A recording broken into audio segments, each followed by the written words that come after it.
विश्वभरामध्ये प्रसिद्ध आहे. असेही म्हणतात की अनेक जन्मांचं पुण्यकर्म असेल तर जन्म कुठे मिळतो? भारतामध्ये. जे निश्चितच आपण इथं सगळेजण जे आहोत या सगळ्यांचंच हे पुण्यकर्म आहे की आपण या भारत भूमीमध्ये जन्म घेतलेला आहे. ज्या भारत भूमीला संत महात्म्यांची, वीरांची भूमी म्हटलं जातं.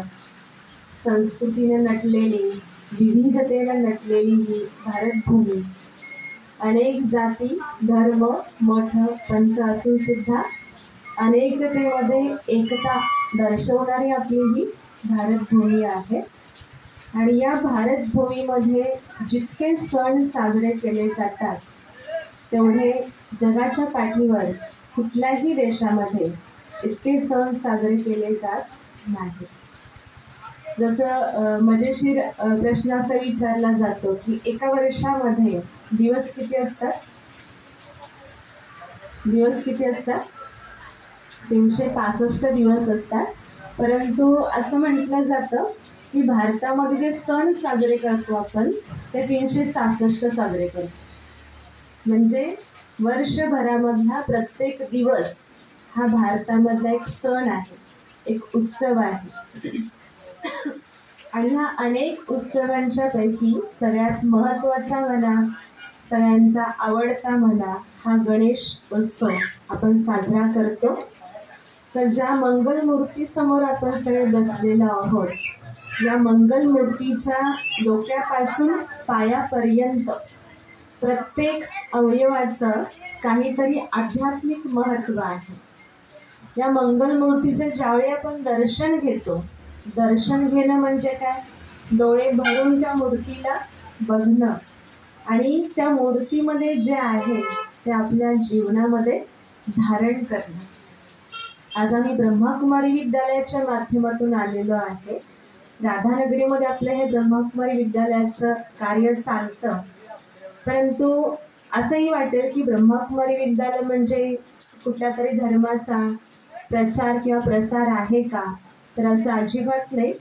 जसं वेगवेगळ्या शाळांचे वेगवेगळे युनिफॉर्म असतात तसं या विद्यालयाचा सुद्धा पांढरा ड्रेस हा एक युनिफॉर्म आहे.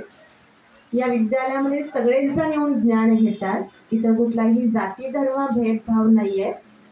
सगळे घर गृहस्थी सांभाळणारे सुद्धा हे आध्यात्मिक ज्ञान घेतात आणि आपला दैनंदिन कारभार जो आहे तो व्यवस्थित सांभाळतात. ते सगळ्यांच्यासाठी हे ज्ञान आहे. आणि ह्या सण उत्सवाच्या निमित्तानं त्या सत्य ईश्वराला आपल्याला काय सांगायचं आहे हे तुमच्यापर्यंत पोचवण्याचं कार्य हे विद्यालय करत असतं. तर श्री गणेशाला आपण शिवपुत्र म्हणतो, शिवसुत म्हणतो. त्या शिवपुत्राची जी आध्यात्मिक माहिती आहे, रहस्य आहे, महत्त्व आहे ते तुमच्या समोर आज सांगितलं जाणार आहे. तर श्री गणेश ज्याला म्हणतो आपण, कुठल्याही शुभ कार्याची सुरुवात करायची असेल तर काय म्हणतो आपण? काय करा? या कार्याचा काय करा? श्री गणेशा करा. किंवा शाळेमध्ये सुद्धा जेव्हा पहिल्यांदा ते छोटं बाळ जातं तर पाठीवरती सुद्धा काय लिहिलं जातं? श्री गणेश. म्हणजे कुठल्याही श्रेष्ठ कार्याची सुरुवात ही श्री गणेशाच्या नामस्मरणानं केली जाते.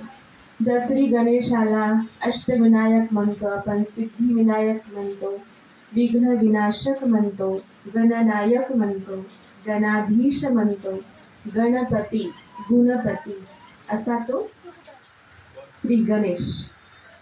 तर त्या श्री गणेशाला गणपती का म्हणतो, गुणपती का म्हणतो? आणि विशेष करून त्याच्या जन्माची कहाणी जी आपण सगळेच जण आजपर्यंत ऐकत आलो की ज्यावेळी माता पार्वतीनं काय केलं? आपल्या अंगावरचा मळ काढून श्री गणेशाची मूर्ती तयार केली आणि त्याच्यामध्ये प्राणप्रतिष्ठा केली.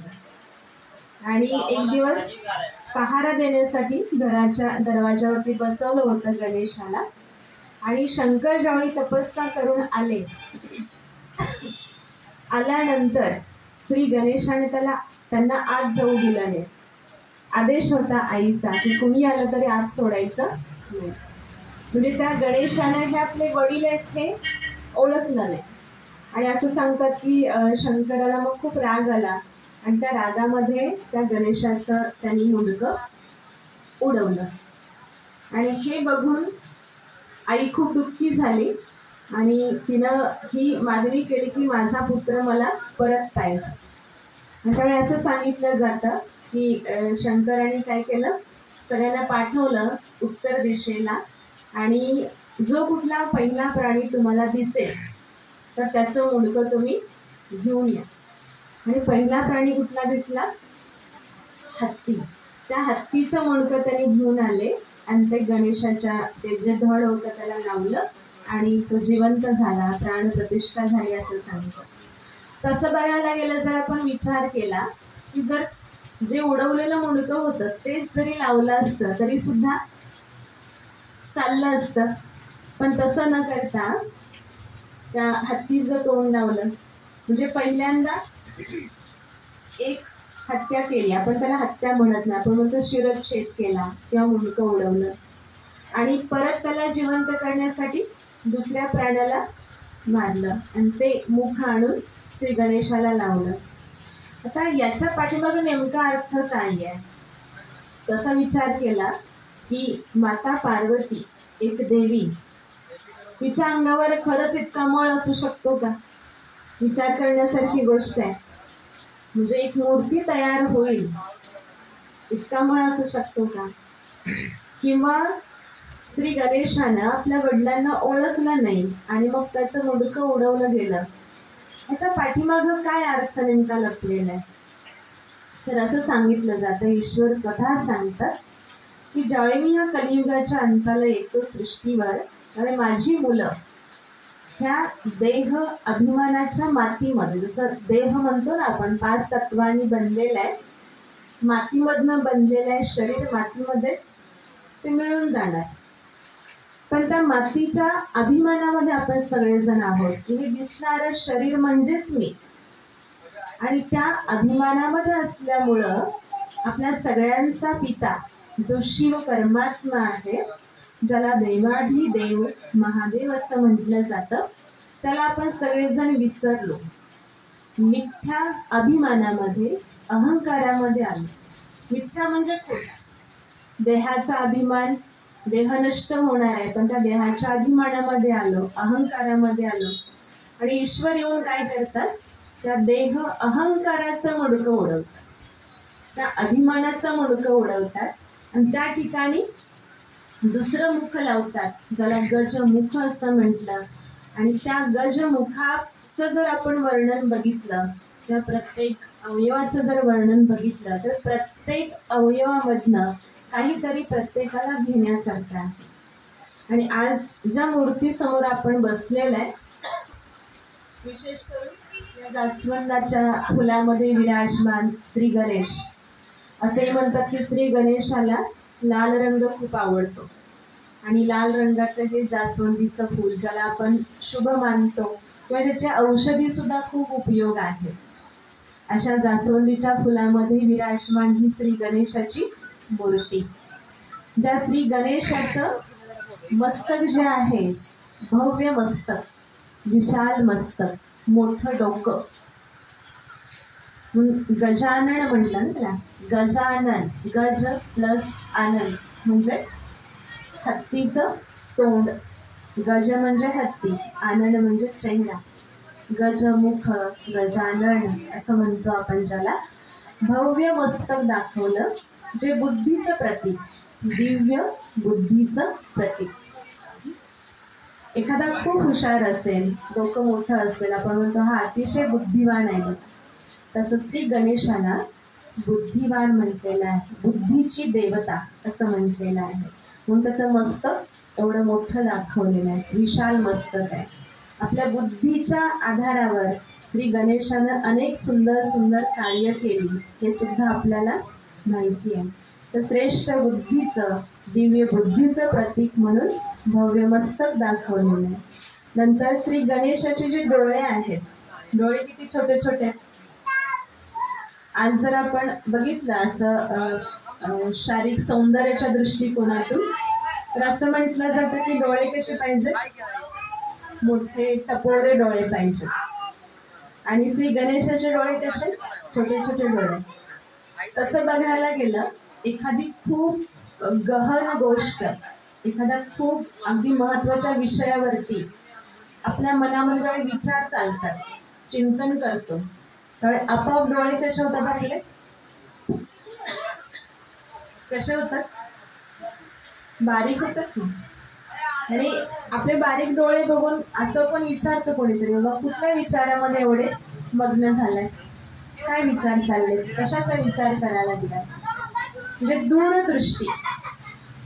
एखादं चांगलं काम करायचं आहे किंवा ते काय करायचं आहे, कसं करायचं आहे, याच्यावरती गहन चिंतन, ज्याला दूरदृष्टी असं म्हटलं, ही दूरदृष्टी श्री गणेशामध्ये होती. ती दूरदृष्टी जर आपण अंगीकारली, बाबा काय कर्म केलं तर त्याचा काय परिणाम होईल, तर सगळं सुव्यवस्थित आपण आपल्या जीवनामध्ये करू शकतो. आणि विशेष म्हणजे ते डोळे खूप तीक्ष्ण, अगदी छोट्यातली छोटी वस्तू सुद्धा खाली पडली त्याला दिसू शकते, इतकी तीक्ष्ण डोळे आहेत. म्हणजे सुंदर अशी ती नजर. नंतर सोंड आहे श्री गणेशाची. त्या सोंडेनं आपण बघतो ना, हत्ती काय करतो, अनेकांचा सत्कार पण करतो, सत्कार करण्याचं पण कार्य करतो. आणि त्या सोंडेनं मोठी मोठी झाडं मुळासहित उपटून काढण्याचं सुद्धा कार्य करतो. म्हणजे इतकी ताकद त्या सोंडेमध्ये आहे, बल आहे, शक्ती आहे. तसंच त्या सोंडेनं तो, म्हणजे सोंड कशी हलत असते, म्हणजे मोल्डिंग पॉवर, स्वतःला बदलण्याची ताकद. तसं बघायला गेलं, आपलं हे जीवन जगत असताना तुम्ही आपल्याला एखादी चांगली गोष्ट सांगितली, असं नाही असं कर, असं नाही असं बोल, जर माझ्यामध्ये स्वतःला बदलण्याची ताकद असेल, स्वतःला मोल्ड करण्याची ताकद असेल, तर मी ते स्वीकारणार. मग सोनं जे असतं, प्युअर सोनं कसं असतं, एकदम मऊ असतं, म्हणतात मोल्ड इज रिअल गोल्ड. जो स्वतःला परिस्थिती अनुसार बदलतो, परिवर्तन करतो, तो खरं ते सोनं. मग सोन्यासारखं बनायचं असेल किंवा जीवन आपल्याला अगदी योग्य पद्धतीने जगायचं असेल, तर आपल्यामध्ये ती स्वतःला बदलण्याची ताकद सुद्धा पाहिजे. असं नाही की तुम्ही आम्हाला काय सांगता, आम्ही तुमचं काय ऐकू, पण कोणीतरी आपल्याला काहीतरी चांगलं सांगत आहे, ते स्वीकारून स्वतःला बदलण्याची ताकद. नंतर श्री गणेशाचे कान दाखवले, थोडे मोठे मोठे कान. समजा जर आपल्याला असे मोठे मोठे कान असते तर काय झालं असतं, आवडलं असतं का. मोठे कान कसं बघितलं असतं, सगळ्यांनी खूप आश्चर्याने आपल्याकडं बघितलं असतं. तर श्री गणेशाला एवढे मोठे कान दाखवले, ते सतत हलत असतात, शांत नसतात. तर त्या एवढ्या मोठ्या कानांचं रहस्य काय सांगतो ईश्वर आपल्याला. जसं प्रत्येकाच्या घरामध्ये सूप असतं, शहरामध्ये सूप हा प्रकार बघायला आता मिळत नाही, पण खेड्यांच्या मध्ये सूप जरूर असतं. त्या सुपानं काय करतो आपण, धान्य पाकडतो. आणि धान्य पाकडल्यावर काय होते, कचरा बाहेर निघून जातो आणि धान्य सुपामध्ये राहतं. म्हणजे सुपाचं काम काय आहे, चांगलं आत ठेवणं आणि कचरा बाहेर टाकणं. मग तसं श्री गणेशाला आपल्याला काय सांगायचं, ह्या कानाने चांगलं तेवढंच ऐकायचं आणि जे चुकीचं ऐकायला मिळतं ते टाकून द्यायचं. कारण कानाला अनेक जण अनेक प्रकारच्या गोष्टी ऐकवत असतात, बरोबर आहे ना. कोणीतरी आलं, ह्याचं काहीतरी ऐकवलं, त्याचं काहीतरी ऐकवलं, त्यांच्या घरात असं असं झालंय, त्यांच्या घरात असं असं झालंय, कानाने ऐकायला लागलो. पण काय आत घ्यायचं आणि काय सोडून द्यायचं, ही जबाबदारी कुणाची, आपली जबाबदारी. आपण ऐकत राहिलो, त्यांनी बोलतात त्याला मान्य केलं आणि आपणही चर्चा करत बसलो, तर त्याचा काही फायदा. ज्या अशाच चर्चा चालतात, ज्याला ईश्वर पिता सुद्धा सांगतात, जे व्यर्थ आहे, जे आपल्या काही उपयोगाचं नाही, ते सोडून देणं, किंवा जो ऐकवतो त्याला सांगणं की हे तुमच्या पण उपयोगाचं नाही, माझ्या पण उपयोगाचं नाही, त्यामुळे हे आम्हाला काय ऐकवू नका. आपल्याला काय वाटतं, जर असं सांगितलं तर काय म्हणतील, आमचं काय ऐकूनच घेत नाही. पण कुठं कुणाचं काय चाललंय, कोण कुणाशी कसा वागतोय, हे जे व्यर्थ आहे, त्याच्यामुळे जे आपलं ऐकल्यानंतर मन दूषित होणार आहे, ते नको म्हणतो ईश्वर. इथून आत गेलं की काय होतं, भले आपण म्हणतो एका कानानं ऐकायचं, एका कानानं सोडून द्यायचं, असं होतंय का? इकडनं ऐकलं आणि इकडनं सोडून दिलं, असं होतंय का? इकडनं ऐकल्यानंतर इथं मध्ये काहीतरी चिंतन त्याचं चालतं, असंच ते बाहेर जात नाही.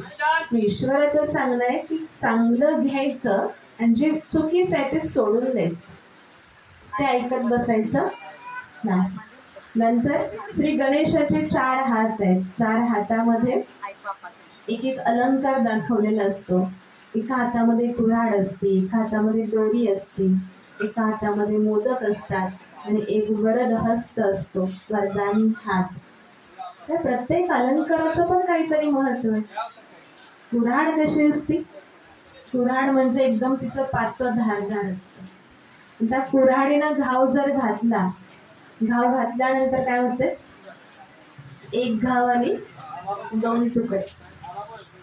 मग कधी कधी ह्या मुखानं काहीतरी आपण अपशब्द असे बोलतो एखाद्याला, काय होतं, नाती तुटतात, दुरावली जातात. आपण काय बोलतोय आणि काय बोललं पाहिजे हे आपल्याला कधी कधी समजत नाही, त्याच्यामुळे नात्यांच्या मध्ये आजकाल दुरावा निर्माण व्हायला लागले.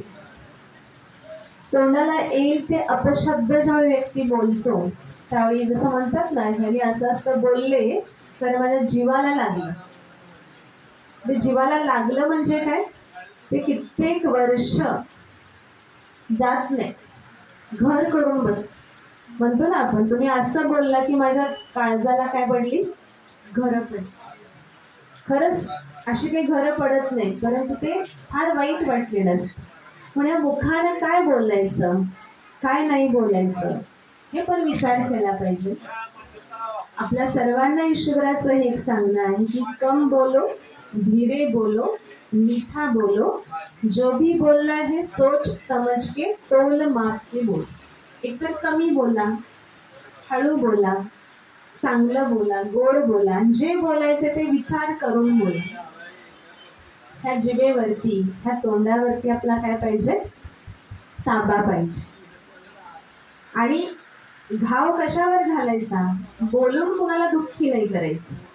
पण माझ्यामध्ये जे वाईट आहे, एखादा अवगुण असा असतो, कधी कधी अहंकार निर्माण होतो, कधी कधी राग येतो.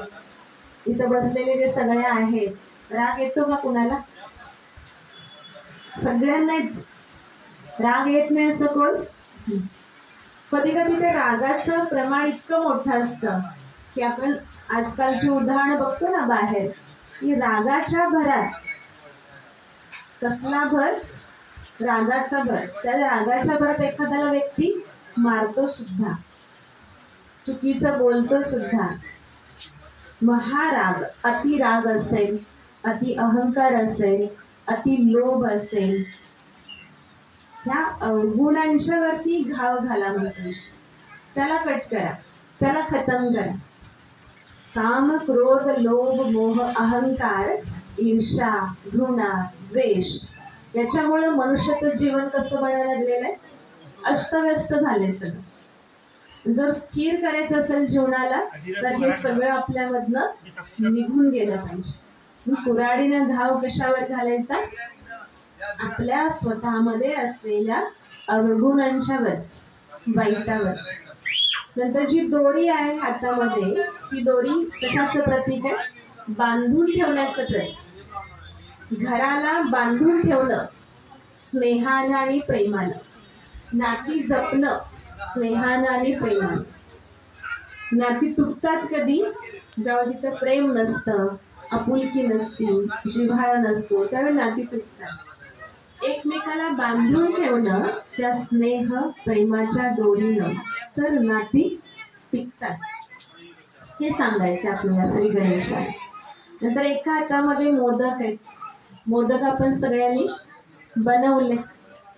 मोदक खायला खूप छान लागतात, पण बनवताना जरा अवघड आहे. ते त्याचं हे पडत नसेल व्यवस्थित पाकळ्या, तर मग आता साचे आले, त्याच्यामध्ये पीठ घालून सारण भरलं की मोदक तयार. मोदक असू दे, लाडू असू दे, कुठलाही गोड पदार्थ बनवायला मेहनत लागते. तिखट पदार्थ बनवायला मेहनत लागत नाही. चिवडा फोडणी टाकायचा अगदी सहज होतंय. लाडू बांधायचे तर त्यातली एक एक ती कळी जी असते व्यवस्थित बसली पाहिजे, घट्ट बसली पाहिजे, म्हणून प्रयत्न असतो आपला. म्हणजे गोड बोलायला जरा मेहनत आहे, तिखट बोलायला काही अवघड नाही, सहज बोलतो आपण. जे गोड बोलण्यामुळे माणसं जवळ येणार. तिखट बोललं की एखादा सतत जर अपशब्द बोलत असेल, आपण काय म्हणतो, त्यांच्यापासून 4 हात लांब राहिलेलंच ते काय पण बोलतात, त्यांच्या जवळ जाण्यात काय अर्थ. जे प्रिय काय आहे, आपल्या मुखातून बाहेर पडणारे चांगले शब्द प्रिय सगळ्यांना. गोड बोलण्याचा संदेश त्या मोदकामधनं मिळतो आपल्याला, त्या लाडू मधनं मिळतो. आणि गणपतीला सुद्धा गोड खूप आवडतं. दुसरं, त्या मोद या शब्दाचा अर्थ आहे हर्ष, खुशी, आनंद. जीवन कसं पाहिजे, आनंदी पाहिजे. जीवनामध्ये खुशी पाहिजे, हर्ष पाहिजे, तर त्या जीवनाला अर्थ. मग ते जीवन जगायचं कसं, नेहमी आनंदामध्ये कसं राहायचं, हे आपल्याला ईश्वर सांगतात. त्याच्यानंतर वरद हस्त आहे, वरदानी हात. कुठलाही भक्त समोर येऊ दे, श्री गणेशाचा हात कसा आहे, नेहमी वरदानी. तो असं म्हणत नाही ह्याला तेवढं मी वरदान देतो, ह्याला काही देत नाही. प्रत्येक जण येऊन त्याच्यासमोर आपलं आपलं गाऱ्हाणं मांडतं, पण सगळ्यांसाठी त्याचा वरदानी हात. सगळ्यांना सुखाचं, शांतीचं, समाधानाचं तो वरदान देतो, सगळ्यांची दुःख दूर करतो. म्हणून त्याला काय म्हटलं, दुःख हरता आणि सुख करता, असा तो श्री गणेश. त्याच्यानंतर गणपतीचं पोट मोठं दाखवतात ना.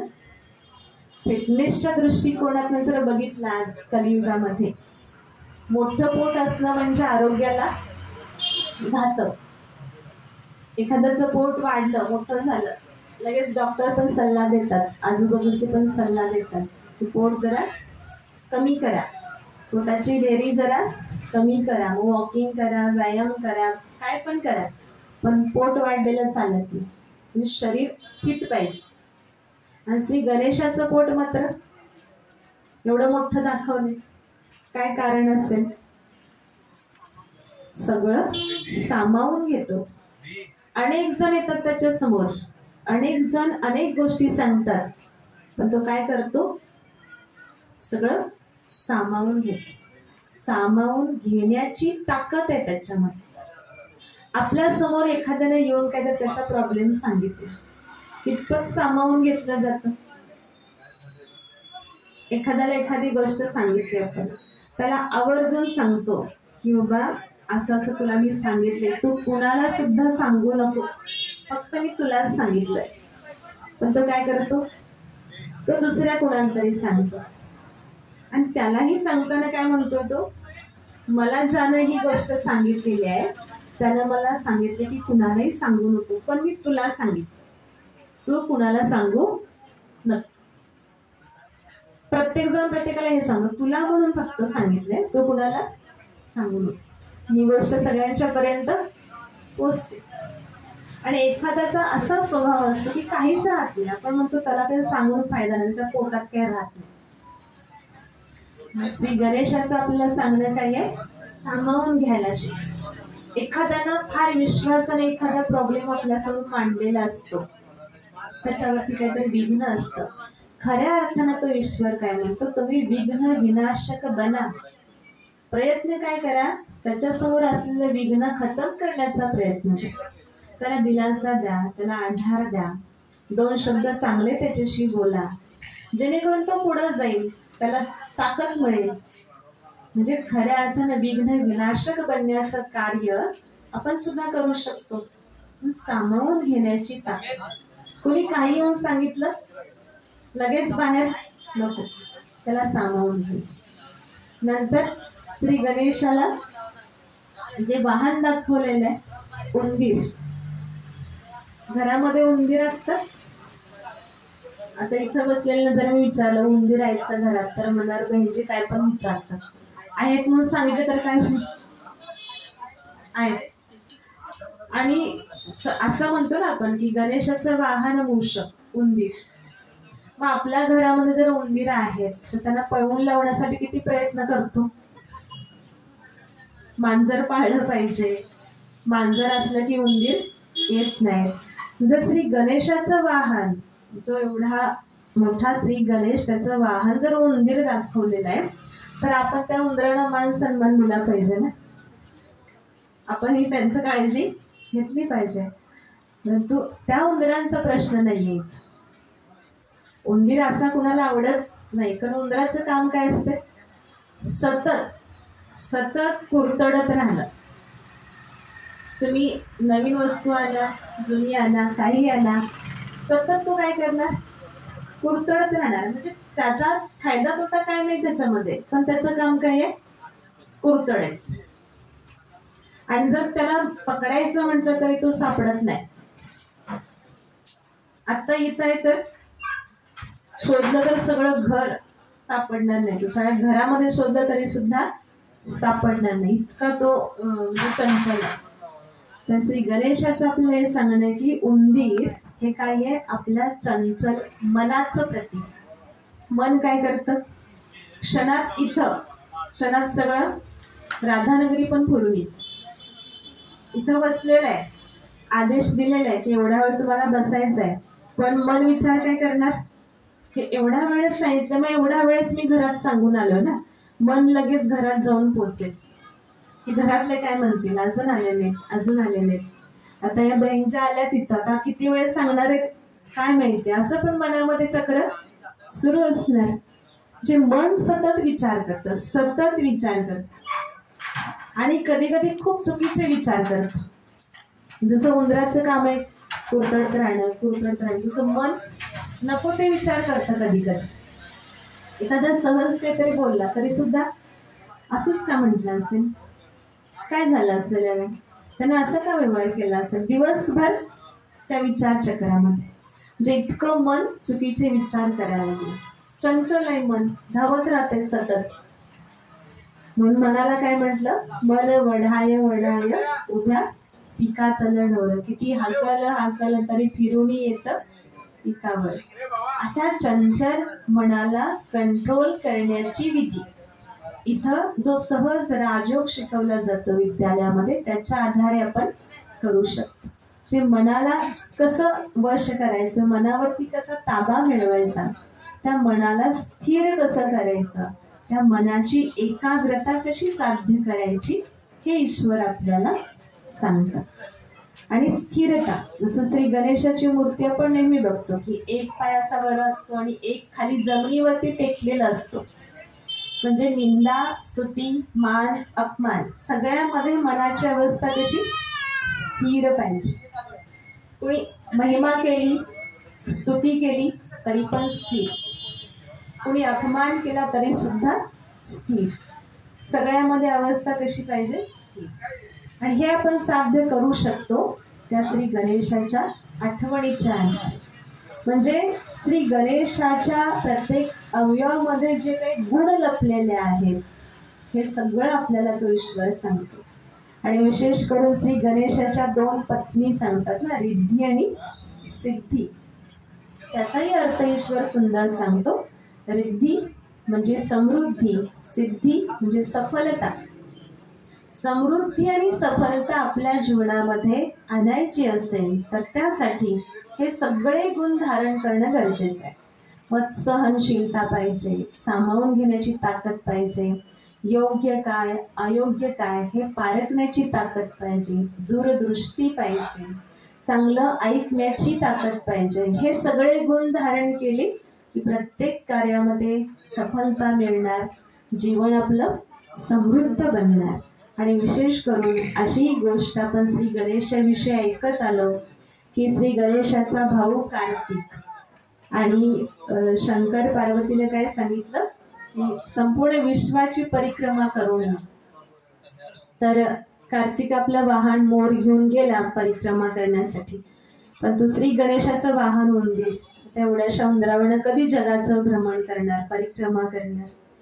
बुद्धीची देवता ना, तर बुद्धीच्या देवतेने काय केलं, आई वडिलांच्या भोवती फेरी मारली. सेकंदाचं काम. मी काय सांगितलं, माझ्या आई वडीलच माझं विश्व आहे, त्यांनाच परिक्रमा घातली मी. तसं तो श्री परमात्मा सांगतो की तुम्ही सगळी माझी मुलं आहात. त्या ईश्वराशी मन बुद्धीचं कनेक्शन जोडलं, त्या ईश्वराला स्वतःचं विश्व समजलं की काही अवघड नाही. त्याला कुठे इकडे तिकडे शोधायची आवश्यकता नाही. तो शिव परमात्मा आपल्या सगळ्यांसाठी या सृष्टीवर आलेला आहे. तो म्हणतो आता तू सुद्धा काय बन, गणपती बन. बनायचं म्हणणार आता नवीनच काय तर सांगतात, गणपती आम्ही कसं बनणार. गणपतीचा यथार्थ अर्थ ईश्वर सांगतो. गण म्हणजे प्रजा, पती त्या प्रजेचा पती म्हणजे काय. गण म्हणजे प्रजा, ह्या शरीराची कर्मेंद्रिय डोळे कान नाक हात पाय ही प्रजा आहे आपली.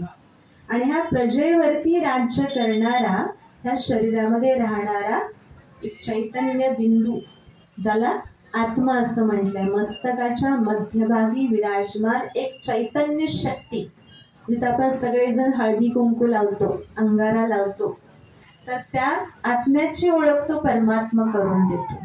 म्हणून असंही म्हटलं भक्ती मार्गामध्ये, जीवाची शिवाशी भेट झाली. जीव म्हणजे मी, शिव म्हणजे तो निराकार परमात्मा. जर श्री गणेश त्याचा पुत्र आहे, तर ईश्वर म्हणतो तुम्ही सुद्धा माझी सगळी मुलं आहात. त्या ईश्वराचं आपल्याला हेच सांगणं आहे की ह्या कर्मेंद्रियांच्या वरती विजय मिळवा. चांगलं बघा, चांगलं ऐका, चांगलं बोला, चांगले विचार करा, तर जीवन कसं बनेल, अतिशय सुंदर बनेल. जीवन खूप आहे सुंदर, पण त्या जीवनाला घडवण्याची ताकद आपल्या सगळ्यांच्या मध्ये आहे. म्हणून ईश्वर पित्याला आपल्या सगळ्यांना ह्या गणेश उत्सवाच्या निमित्तानं हेच सांगायचं आहे की सगळे गुण, सगळे चांगले विचार ज्यावेळी आपण ह्या जीवनामध्ये धारण करू, त्यावेळी आपलं जीवन नंबर 1 बनणार. आणि हीच प्रतिज्ञा म्हणा, शुभ संकल्प म्हणा, आपण त्या श्री गणेशाच्या चरणी करायचंय, ज्याच्या समोर आपण नतमस्तक होतो. खऱ्या अर्थानं गुणपती आपण बनूया, गुण धारण करूया.